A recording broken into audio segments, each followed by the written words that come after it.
Pemirsa, penyidik Polda Metro Jaya tidak menahan Firza Hussein dalam kasus dugaan pornografi karena alasan kesehatan Firza. Namun Firza tetap berstatus tersangka dan wajib memenuhi panggilan jika penyidik membutuhkan keterangannya kembali.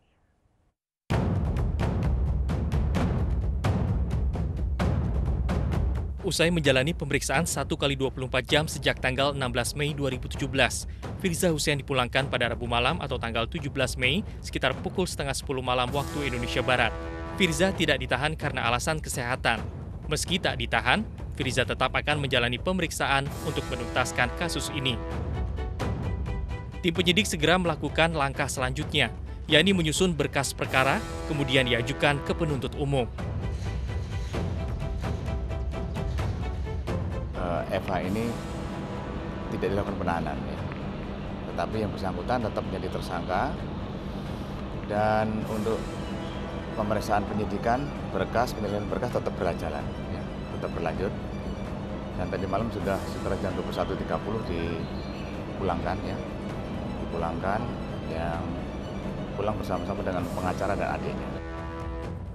Dalam pemeriksaan selama 1 kali 24 jam, Firza dicecar 35 pertanyaan terkait chatting yang berkonten pornografi serta hubungannya dengan KMA. Berkaitan dengan chat yang beredar di media sosial dan viral, ya. Lalu berkaitan dengan hubungan dengan Umi Emma, ya. Terus selanjutnya berkaitan dengan foto-foto yang beredar. Firza Hussein ditetapkan menjadi tersangka berdasarkan hasil gelar perkara yang digelar penyidik. Tim Inafis Mabes Polri menyatakan foto-foto telanjang Firza adalah asli, bukan rekayasa. Hasil pemeriksaan mengenai identifikasi wajah, baik menggunakan sistem yang berbasis algoritma biometrik wajah maupun hasil analisa kami beserta tim yang mana dari pengamatan secara mendetail disimpulkan bahwa foto yang diserahkan penyidik untuk diperiksa di tim Pusinafis Barreskrim Polri adalah asli dan bukan rekayasa. Namun tim kuasa hukum Firza Hussein membantah keterangan polisi. Menurutnya, foto-foto Firza adalah rekayasa. Kasus Firza Hussein menyeret-nyeret Imam Besar Front Pembela Islam Rizik Syihab. Rizik diduga terlibat chat atau obrolan berbau pornografi dengan Firza Hussein. Keterlibatan Rizik Syihab dalam kasus dugaan konten pornografi dengan Firza Hussein terus didalami polisi. Bahkan Rizik akan dibawa polisi dalam panggilan ketiga karena sudah 2 kali tidak datang untuk menjalani pemeriksaan.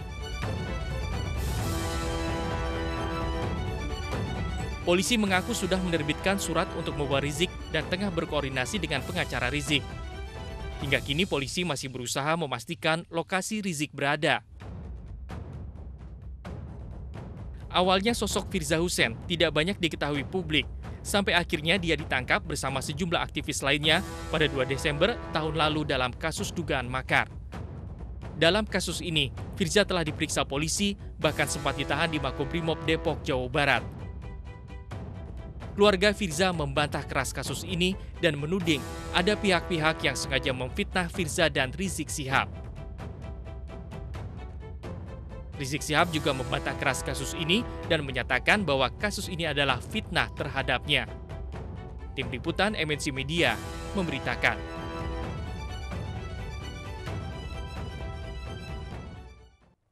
Firza Hussein dan tim kuasa hukumnya berencana akan menempuh pra-peradilan sebagai bentuk perlawanan dalam kasus dugaan pornografi ini. Dalam dialog di iNews petang kemarin, salah satu kuasa hukum Firza, yaitu Dahlia Zain, juga menyatakan Rizik Syihab seharusnya segera kembali karena masalah ini harus dihadapi, bukan untuk dihindari. Kalau saya bilang silahkan aja. Ya namanya Inafis, kita juga sudah menggandeng ahli untuk mengecek kebenaran itu, dan kami sudah siap untuk faktor, makanya kami akan mengajukan pra.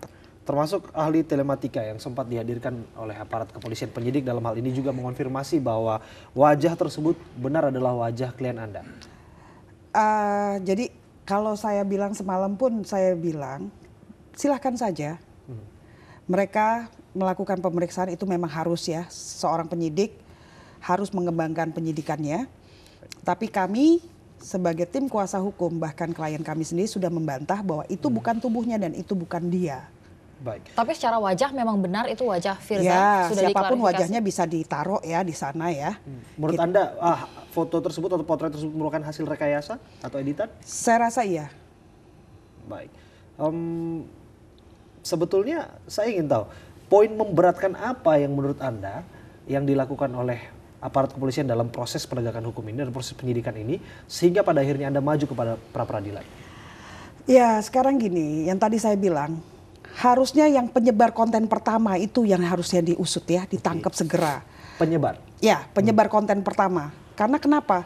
Di sini HRS dengan FH itu adalah korban. Karena kami tidak menerima keadilan dan tidak ada dasar hukum yang jelas. Makanya kami melakukan prapet upaya itu.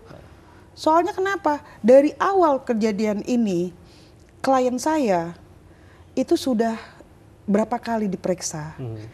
Dan sampai detik ini pun kami selalu mengikuti prosedural dengan kooperatifnya mereka ya, kooperatifnya klien saya. Tapi kemarin pada saat panggilan pertama sempat tidak datang karena Tidak alasan datang karena sakit. kesehatan, karena pulang dari luar Oke. kota juga habis ziarah. Kan sebentar lagi bulan puasa, jadi mereka bilang itu. Jadi prinsipnya harusnya penyebar konten pertama yang Ya. harus diselidiki dan dikejar oleh aparat kepolisian. Seperti kita lihat Baik. kasusnya Ariel Noah. Kan yang pertama itu yang ditangkap adalah pelaku yang menyebarkan. Baik, namun jika berkaca terhadap kasus dan kemudian putusan hukumnya, Ariel tetap bersalah terlepas dari dia menyebarkan ataupun tidak. Tapi kan begitu. kita bisa membuktikan di pengadilan kebenarannya itu semua. Baik, Mengutip- menurut ahli begitu yang sempat Anda gandeng, apakah ahli Anda juga menyatakan bahwa foto ini ternyata rekayasa? Iya, semua Apa sudah alasannya? bilang. Ada hasil ujinya mereka. Dan mereka sudah serahkan kepada kita. Makanya kita kalau memang itu ya silakan di ini kita akan melaju ke prapet Baik. ya. Yang rekayasa ini adalah fotonya atau Percakapannya. chatnya? Semua. Percakapan dan foto itu semua Iya. itu rekayasa. Baik itu dengan KMA Baik. ya. Oke, Atau Anda tadi menyebutkan bahwa foto apapun yang namanya data pribadi itu tersimpan di ponsel pribadi. Kemudian itu disita pasca Kasus insiden 212. 212 waktu kejadian Terduga Firza Hussein dan makar, beberapa terduga makar ditahan oleh aparat kepolisian. Lantas siapa yang paling mungkin untuk merekayasa itu? Ya kalau itu Anda bisa jawab sendiri lah. Karena kita punya tanda terimanya ya pada saat HP itu disita. Gitu aja. Apakah ini juga akan Anda permasalahkan nantinya? Kita lihat dulu arahnya kemana. Karena kan selama ini kita lagi sedang menunggu HRS ya datang dari luar negeri. Kita tunggu perkembangan selanjutnya aja. Baik, salah satu ahli hukum yang dihadirkan dan dimintai keterangannya oleh aparat kepolisian menyatakan jika maksud Anda adalah soal penyebaran konten pertama yang harus dikejar begitu, bahwa baik Firza maupun Rizik itu bisa dipidana. Karena disebutkan bahwa Firza mengetahui bahkan secara sadar menyebarluaskan dalam konteks Apabila itu benar. Apabila itu memberikan benar. foto tersebut kepada Rizik Iya, Syihab. apabila itu benar. Tapi kalau itu tidak benar gimana? Oke. Itu aja. Baik, Apabila nah itu terkait benar. dengan posisi dari HRS sendiri yang saat ini konon katanya masih berada di Arab Saudi. Apakah sempat terjalin komunikasi antara Anda, kuasa hukum dari Firza Hussein, dengan kuasa hukum dari Rizik Syihab? Kalau saya hanya komunikasi dengan pihak kuasa hukumnya Habib, beliau masih ada di luar. Itu aja. Akan sampai kapan? Sepertinya akan cepat untuk kembali. Karena masalah itu harus dihadapi bukan untuk dihindari. Jadi Anda mengatakan bahwa HRS saat ini memang sengaja untuk menghindari kasus ini? Oh tidak, dia akan menghadapi karena memang masih ada keperluan di sana HRS-nya. Baik, jika melihat apa yang akan dilalui dalam proses berikutnya adalah klien Anda sedang diambang penahanan ataupun tidak begitu. Apa ekspektasi Anda? Apakah akan mengajukan penangguhan penahanan? Saya tidak berani berasumsi karena saya sampai detik ini pun masih melihat klien saya sehat-sehat aja, cuman lemes dan kecapean, kelelahan lah. Jadi kalau untuk mengarah kepada dia sudah jadi tersangka, masalah penangguhan nanti kita serahkan kepada pihak Polda aja. Baik, jika dilihat begitu kemarin pemeriksaan terhadap Firza Hussein berlangsung cukup lama. Cukup lama sampai jam 1 malam. Nah, kemarin Anda mendampingi langsung? Saya bagi tugas dengan Ajis Yanuar. Baik, apa saja yang sempat ditanyakan kepada Firza? Yang dipertanyakan ya tentang gambar, foto itu. Dalam kurun waktu yang selama itu?